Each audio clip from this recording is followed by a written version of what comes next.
Video rekaman kontak senjata angkatan bersenjata Ukraina berusaha merebut wilayah yang dikuasai Tentara Republik Donetsk di Pervomaiskoye dan Pesok beredar Rabu tanggal 7 Desember.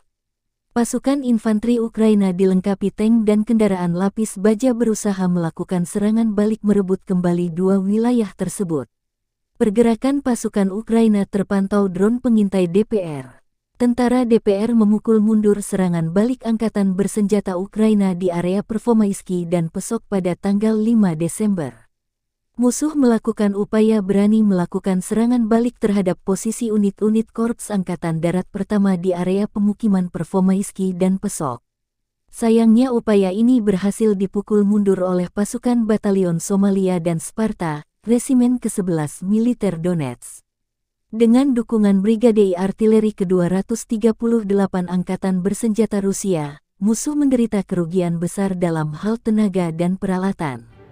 Demikian keterangan video yang dipublikasikan saluran Telegram resmi militer Donetsk dikutip Tribun Timur.